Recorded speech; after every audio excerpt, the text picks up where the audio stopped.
For this session, we'll be doing a case. It's a case that involves DNR, do not resuscitate, and then suddenly there's a situation.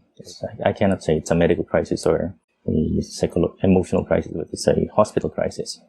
The spouse of the person who wanted DNR wanted to change the decision. He wants everyone to resuscitate the patient instead of not resuscitating the patient. So the big deal is the patient's original desire is not going to be followed. I actually based this on 2 to 3 cases I've discussed with doctors. I won't tell you whether they're trainees or students. Well, actually I can. They're trainees. But I won't tell you whether it's a hospital round or a conference or a meeting or a chance encounter. That'll change the details. So, but it's a very common scenario. And the scenario is, let's say we have a patient, a wife, has been in the intensive care unit, intubated, with a very severe lung problem. It could be COVID. Of course, obviously, it's respiratory distress. The patient is on a ventilator. He might have a heart issue. Of course, if it's COVID, it's like a systemic inflammatory kind of scenario with all sorts of things happening near the end. She's been in the intensive care unit for about 1.5 to 2 weeks. Now, if it was COVID, since it's an acute infection, like, you're doing well and then you got infected, and then if you have the makeup for it, right now we don't know which people will get worse or which people won't. I mean, all we know is that somehow people with certain chronic medical problems that are advanced enough will do worse, but we cannot predict why some people with the same condition would do okay, would survive, and some people with the same condition would end up in the hospital dying. We still don't know. It's probably a genetic makeup, or it has probably something to do with receptors or whatnot, but that's not my field. Who am I to say? So that's the scenario. And then somebody talked to the wife, and the husband was there beside the wife, and in some way the wife says no, she doesn't want to be resuscitated, meaning she's on a ventilator but she's deteriorating. That's the thing that triggered this conversation. Actually, when this conversation was triggered, almost everyone in the intensive care unit expect her to die in the next 7 days. But she might live if they try to resuscitate her, and she'll live maybe a little bit longer, like a few more weeks. So they asked her the question, if this happens and your heart stops, your breathing won't stop because you're attached to the ventilator, do you want us to do everything that we can to keep you alive? Meaning we do the heart pump, we do the electric shock and things like that. And the wife decided, with the husband watching her, decided that she doesn't want it. The wife expressed her preference not to have it done. It seems like the husband was agreeing with her. Okay, and so it was recorded on the chart. So the husband goes home, and then he talks to the wife's family, especially the ones closest to his wife. The ones closest to his wife would be the immediate family members, the relatives of his wife, right? And some of his siblings were also close to his wife. And it's a unanimous no. They don't want the do not resuscitate order. And so he tried to work at it. I mean, they didn't call all at the same time, but he spent most of the 2 to 3 days after the signing of the DNR, do not resuscitate order, trying to talk to everyone. So the husband goes back to the hospital. I mean, he goes back there every day. He came back to tell everyone he wants to reverse the decision. And since he's the spouse, he feels, I guess, the right to do so. But then during that time, the wife is already incompetent. So what happened was the wife ended up deteriorating really badly, and she went in and out of consciousness, and in short, she became incompetent. You can't expect her to be alert enough to get the information in. She obviously won't be able to think straight. She's already very drowsy. She can't think straight. She goes in and out of consciousness.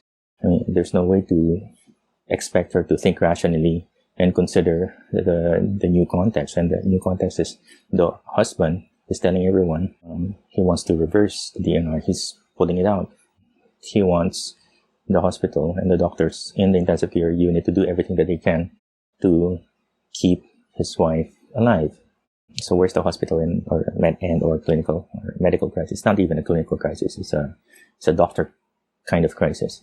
Well, the doctor or hospital kind of crisis is, you have something on paper, and this, the wife wanted this, it's a DNR order.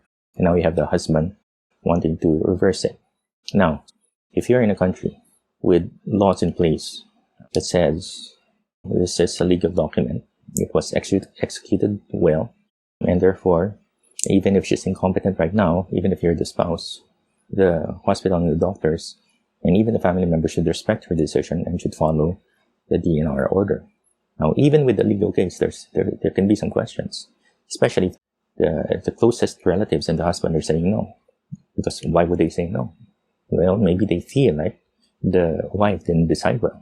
Maybe she didn't understand well. Maybe she's depressed. Maybe she's so stressed. Is there a basis for that? There might be. And for one thing, we don't really know how the discussion transpired. Nobody even asked how long the patient was in the intensive care unit and what's been happening for the past 1.5 to 2 weeks. Even if we just go plain legal is informed consent. So what's the element of informed consent? Okay, so what kind of information did we give her? I mean, if you're familiar with the way we try to get informed consents nowadays, in both private and government or charity public hospitals, there are problems with that. The idea is you have to give the wife enough information so that she knows the pros and the cons of choosing A, B, or C. Did she get all that? The worst case scenario is you have a doctor or someone, probably a doctor or a house officer or a consultant, sitting down and doing the usual generic kind of statements like, you're dying, you want to prolong your suffering, and you probably might not survive, and we don't want to make you suffer some more. You're definitely going to die. Do you want us to still do CPR and try to revive you when your heart is failing or when your heart stops or is about to stop? If you're looking at it one way, you're going to say, well, that's a very nice, very caring kind of way of saying it. But if you consider the law, and even if you consider the ethical principle of upholding autonomy through well-informed decision-making, what kind of information was that? Like, maybe you will be this, it looks like you will be this. At least you want to know what's the chances of that thing succeeding, right? At least you want to know whether it's worth it or not. At least you want to know what you probably won't make it, your dying means. And what is that?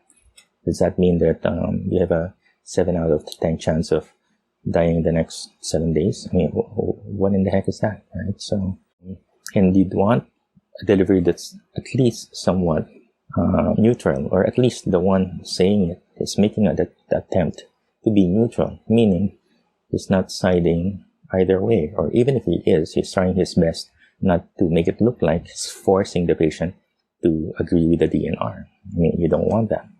Of course, the situation is a lot different in terms of COVID, especially if you're in a poorly resourced country or poorly resourced part of the country in a developed country.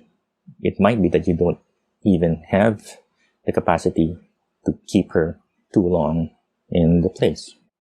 Now, if you're talking about do not intubate, like someone who's like being watched closely, not yet on a ventilator, but looks like she's getting worse, and then you're deciding DNR, DNI, meaning do not intubate and put on a ventilator and do not try to resuscitate. And then the problem is you actually don't have the ventilator to put her on, right? Even if you tell yourself you're not doing it, the situation inside is the atmosphere or the environment or the attitudes and even the values, especially if this is a charity hospital.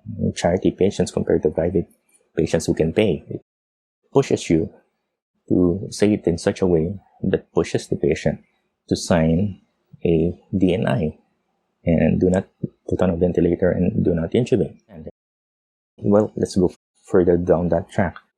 What else? Well, the patient should be able to consider or think well, consider her values, and consider her belief systems, and use all that to decide whether she wants it or not, uncoerced physically or emotionally. And that can be a big question, like how long has the patient been in the intensive care unit, and what's the situation there? For example, if I put you in an intensive care unit or an emergency room or a COVID ward. Let's make it really bad, like COVID ward. Okay, you're scared and you think you're deteriorating. You're scared of death. You've read a lot. You went through the internet and found information about the disease process you have. If it's COVID, it's all over the place. If it's end-stage lung disease, you probably did that also. I mean, everyone looks up their disease problem. Most of us do. And so you're very scared and you think you're deteriorating and nobody wants to talk to you or just talks to you and tries to make you feel better, but you know you're not feeling better because you get to see that they're frantic about trying to figure things out, and whatever they're doing is not working. You feel like you're getting worse, and everyone seems like they're acting as if you're getting worse. Okay, so you're scared of death, and you're just there alone with your emotions and thoughts. Every now and then your husband visits, but not too long because he has to work, or he's probably the only one. You know, in the COVID ward, he's wearing a protective suit, and you're looking at him through plastic, right? And that's been going on for 1.5 to 2 weeks, like 14 days of that. I mean, it's like emotional isolation and physical isolation put together. You get to see your husband, but you know, you can't think well. Your eyes are blurry. You're very weak. You're sleeping most of the time, and your husband is trying not to show a lot of emotions because he thinks you might get depressed and you might die. If it's a COVID ward, I mean, he doesn't need to work too hard not to show emotions because, you know, there's like a face mask and a protective suit in between you and him, plus the plastic cover all around you. Now, even consider the doctors trying to be nice to you, and the nurses are also doing that. So it's like you're in a plastic bubble with people walking around in plastic suits, right? And so how would you feel?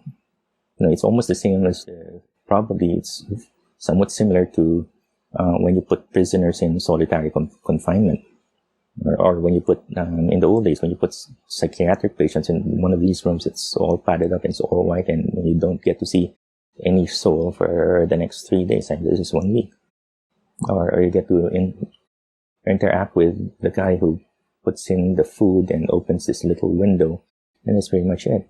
Now, after several days of solitary confinement, and that when somebody asks you, do you want to end your life here? You're deteriorating anyway. What would you say? You'd agree to anything, right? So, I mean, of course, prisoners are not asked, do you want to end your life? But, you know, they'll agree to anything. Do you want to squeal? Do you want to clean the entire prison instead of staying in here for 2 more weeks? And you'd agree to that. It's isolation, you know? So now you're dealing with 2 existential distress issues. Isolation, physical and emotional isolation, plus the fear of death, the end of your life, right? Of course, this is another thing going on. You've been removed from your role in society. Your life doesn't have a meaning anymore, or your life lacks meaning. That's another one. So given this person with dealing with all these really basic, really hits you down to the core kind of issues, and the situation in the intensive care unit or in the COVID ward or in an emergency room that tries to keep people away, you know, you only get to visit your relative, you know, a few minutes at a time because it's so busy. And somebody asks you for a major life decision. Is that the perfect scenario for someone who's going to sit down and consider their values and consider their beliefs and tell you what they really want? No, right? Now, if you consider this patient is also having a lot of physical distress and symptoms, like having short of breath and kind of, you know, I mean, she was expected to die in the next 3 to 4 days. So the mind is cloudy and things like that. I mean, what's the chances of her actually thinking well enough to tell you what she really wanted? Or even consider and analyze the situation well, and understand well enough the information you're giving her. And then you start presenting things in a sort of biased, subtle, pushy, or overt, pushy kind of way that sounds good, but doesn't make any sense, right? I mean, you can make her agree to anything, right? So how was the disclosure made? I mean, even the person making the disclosure, I mean, you're supposed to be sitting there, trying to look at her, trying to make sure that she's not physically or emotionally distressed while you're telling her, disclosing to her her condition, which includes you might die or your heart might stop, which is another form of stress in addition to what you're doing to her. And you have this plastic thing covering your face, and she has this plastic thing covering her face. I mean, are you really concerned about how she looks? And I mean, even if you are concerned, I mean, how much of her facial expression can you figure out, right? And if she's very sick, she might even have a hard time talking. So how much do you really know about her decision? All you know is she just nodded her head and she said yes, and then, oh, she wanted it. Does she really want it? That's the big question. Okay. Most of the time it becomes just, a routine. Okay, sit down, ask her, she says yes, and then that's the end of the story, right? But really, the reason for upholding autonomy is to follow what she really wants. So the question is, does she really want that? Okay, so now the husband goes home and then talks to the relatives, like I said, and then wants to change everything. The family says, there's something wrong with that. And the husband felt like we have to consider it, and he thought about it. And I mean, it went to the point that he actually wanted to change the decision of his wife. Now, it's possible that he actually knows his wife, and if she had heard all these things coming from her loved ones, she herself would say, okay, I'm changing my mind because my loved ones and my relative are very distressed and they want me to do this. I just don't clearly see it that way, but I'm okay with it for them because I can see how distressed they are. Now, obviously, the impact on the family, on the patient's loved ones, wasn't considered. They weren't there. They called a meeting, the husband was there, the wife was there, and then so be it, right?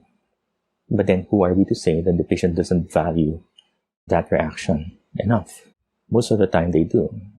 If you're in a community where still the family is like closely knit, or they're still close enough, the reaction of the family can change the patient's decision.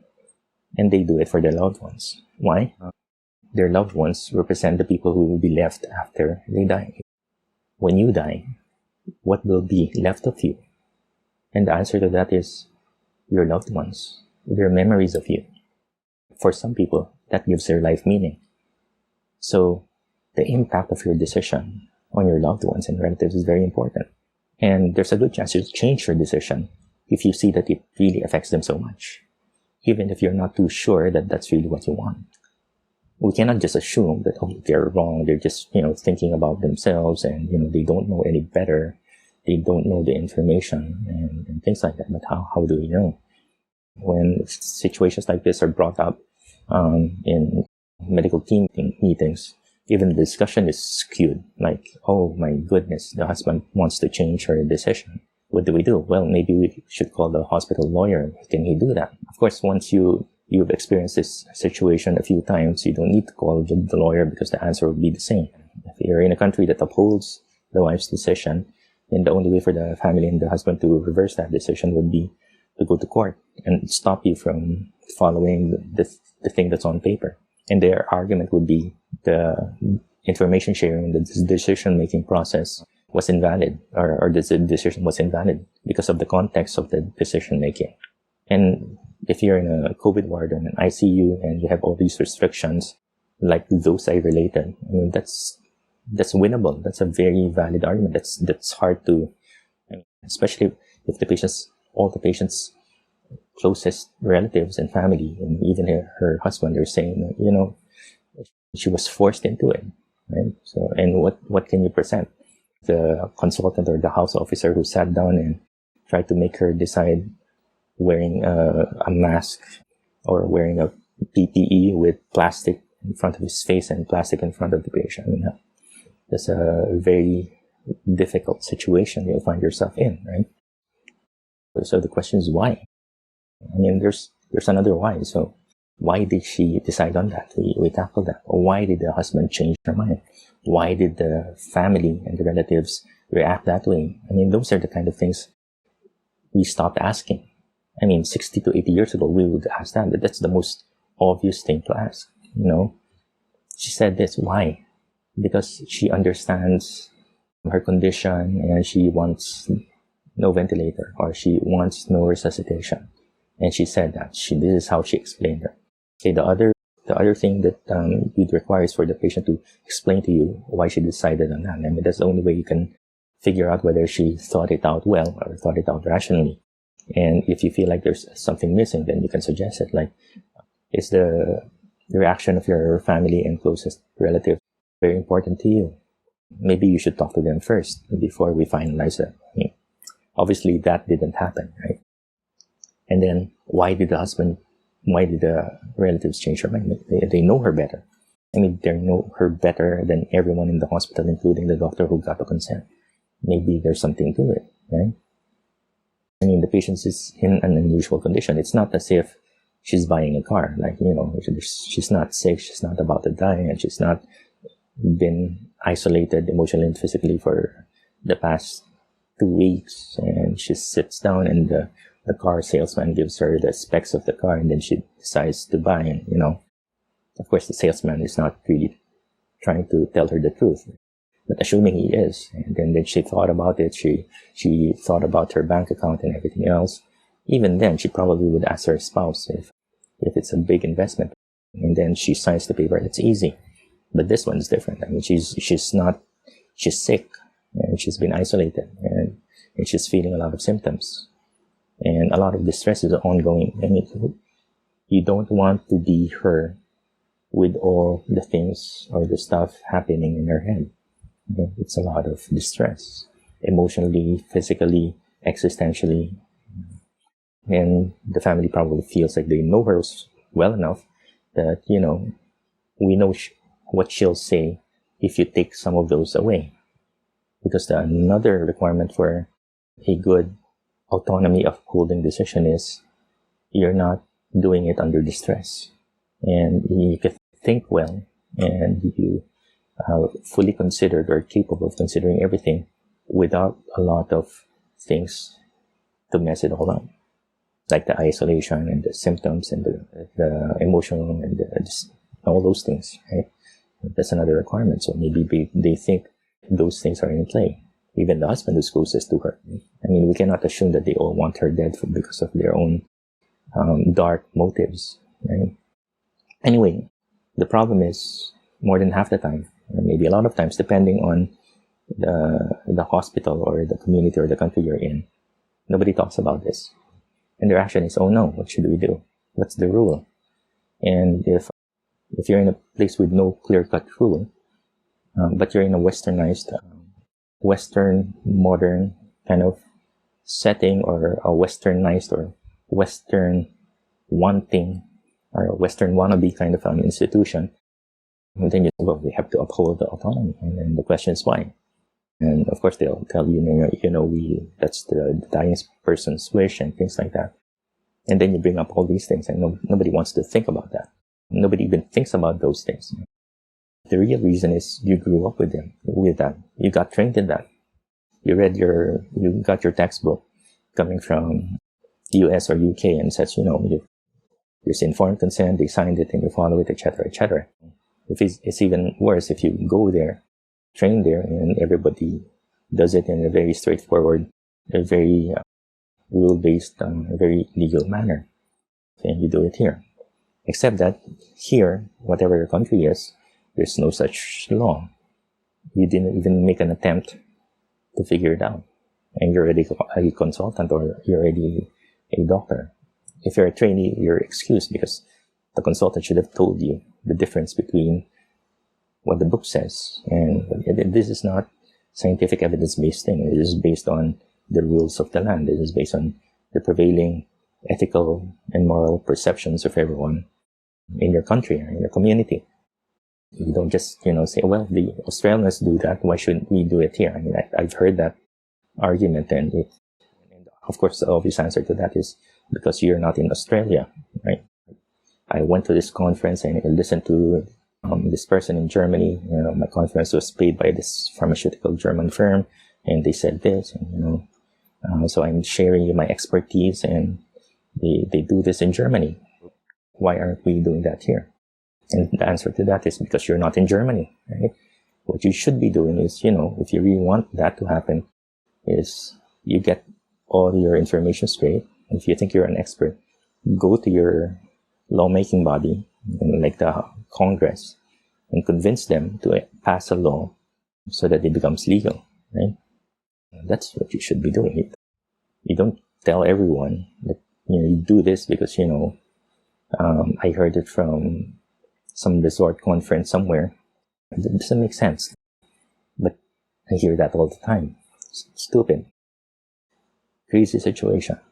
And that also only happens in countries or communities where there's really no rule of law, where the justice system is poor and there's no rule of law. Because if there was a rule of law, the legal restrictions is clear to everyone, especially for situations which happen a lot of times.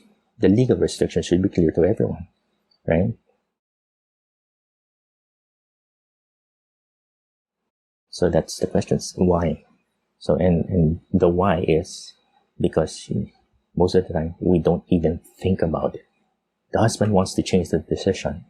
He doesn't want a resuscitation. Why? What happened? He talked to his relative. His relative says, no, why? I mean, that's the human thing to ask, right? If you didn't go through medical training and you didn't get your brain rewired and you're just a normal human being listening to this story, then the question would always be why? She doesn't want us to continue anymore. Why? The husband went home, talked to his wife's parents and her closest siblings, and they said no, they don't want it. He went back to the hospital. He wants to change the decision. Why? It's the why, right? So doctors hate whys because, especially now, because whys involve becoming personal, dealing with the subjective, dealing with each and every person, the person in front of you. You cannot just go to the book and say, 30% of the time, people change their mind because of this, 20% of the time because of this. Who cares? What really matters is what happened to the husband, what's happening to the wife. You don't care about those statistics. It's nice to know. It can guide you. But ultimately, even if the husband is the 5%, he still thinks that way. There's no rule that he should follow the most popular reason why people change their mind. You should realize there's a difference between those kinds of statistics or research findings or research results or literature results compared to like clinical results. Like you make this person swallow this and you make this person swallow this, and half the time this person gets better. 20% of the time these people don't get better, and so therefore you should do this one. And it doesn't work that way.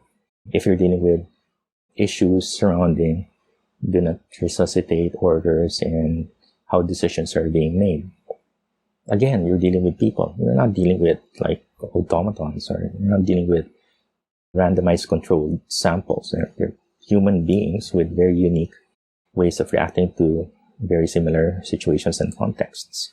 And if you really want to take care of them, if you really want to uphold what they want, if you really want to get to the bottom of it, you ask why. You talk to the husband, talk to the family members, and while you're trying to get the consent or the decision out of the patient who's been in the intensive care unit or the COVID ward or in an isolated place with barely any visitors, you make a really good attempt to make sure that you're doing everything to help her decide and tell you exactly what she really wanted. And you're doing everything that you can not to bias the entire discussion, right? Of course, the other reason why doctors do not want to go there is they won't know what to do. Like, for dying people, they don't know what to do, but they also don't want to do if they start going through psycho-emotional reactions to the situation. Which part of medical school trained you for that? I mean, you spent 80% of your med school trying to figure out how this drug works and what it does to the body, these chemicals, and how to figure out whether it's disease A or disease B. And that's all we trained you for. We trained you for curing the disease. I mean, how much training did you get, or how much advice did you get, or how much mentoring did you get with the most important part of being a doctor or being a nurse? What's the most important part? Taking care of the person, not the disease, right? So taking care of the person. Almost zero. I probably will say 10 to 15% is not enough, especially in a situation as stressful as this one. You yourself are probably going to be so distressed when this entire situation happens. You're confused because you've never been exposed to it. You're distressed because you don't know what to do. Now, it's even worse if you still know what's right, the right thing to do, but you're scared of doing it because, what if it turns out to be several existential issues? What it turns out to be that the family is a reason for saying that. Okay? Or what if it turns out that you really need to help the family out because they're having a hard time dealing with it. Okay? So you don't know, right? You're not trained for that. But that's part of caring. Anyway, so that's a DNR case.